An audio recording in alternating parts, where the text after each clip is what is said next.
బాబా బైద్యనాథ్ ధామ్ హిందువులకు అత్యంత పవిత్రమైన 12 జ్యోతిర్లింగాలలో ఒకటి.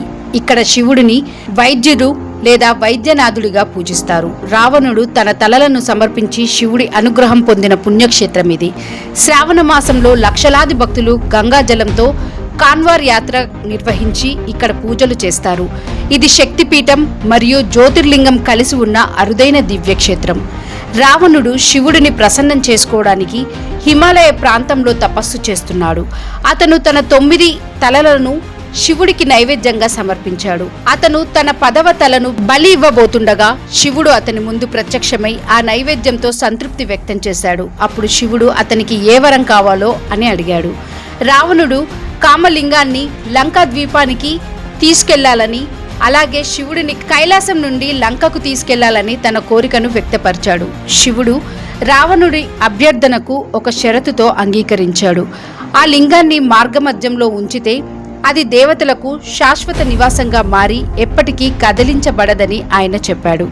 శివుడు కైలాస పర్వతంపై ఉన్న తన నివాసం నుండి బయలుదేరాడని విని దేవతలు ఆందోళన చెందారు. వారు విష్ణువుని పరిష్కారం కోరారు. విష్ణువు నీటికి అధిపతి అయిన వనరుడిని అరచేతిలో నీటిని తాగే ఆచమనం అనే కర్మ ద్వారా రావణుడి కడుపులో ప్రవేశించమని కోరాడు. ఆచమనం చేసిన ఫలితంగా రావణుడు లింగంతో లంకకు బయలుదేరి దేవగర్ సమీపంలో మూత్ర విసర్జన చేయవలసి వచ్చింది. కథ ప్రకారం విష్ణువు బైజుబిల్ అనే గొర్ల కాపరి రూపం ధరించాడు. రావణుడు సూర్య నమస్కారం చేయడానికి వెళ్ళినప్పుడు అతను ఈ గొర్ల కాపరికి ఒక లింగాన్ని ఇచ్చాడు. వరుణదేవుడు అక్కడ ఉండడం వలన రావణుడు చాలా సమయం తీసుకున్నాడు. రావణుడి కోసం చాలాసేపు వేచి ఉండాల్సి వచ్చినందుకు బైజుకు కోపం వచ్చింది. అప్పుడు అతను ఆ లింగాన్ని నేలపై ఉంచి అక్కడి నుంచి వెళ్ళిపోయాడు. తిరిగి రావణుడు ఆ లింగాన్ని తీయడానికి ప్రయత్నించాడు, కానీ విఫలమయ్యాడు. ఇది విష్ణుమూర్తి చేసిన పని అని గ్రహించిన రావణుడు కలత చెంది వెళ్లే ముందు తన బొటన వేలును లింగంపై నొక్కాడు. దీనివల్ల శివలింగం పాక్షికంగా దెబ్బతింది.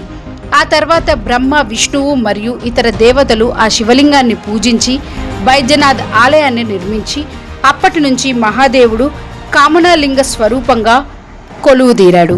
ఈ కథలో ఆసక్తికరమైన విషయం ఏంటంటే, శివుడిని లంకకు తీసుకెళ్లాలని కోరుకున్న రావణుడి ప్రయత్నం విఫలమైనప్పటికీ అతని భక్తికి గుర్తుగా ఆ ప్రదేశం శివక్షేత్రంగా మారిందని భక్తులు విశ్వసిస్తారు. అందుకే బాబా వైద్యనాథ్ ధామ్ హిందూ సాంప్రదాయాలలో అత్యంత పవిత్రమైన శివక్షేత్రాలలో ఒకటిగా భావించబడుతుంది.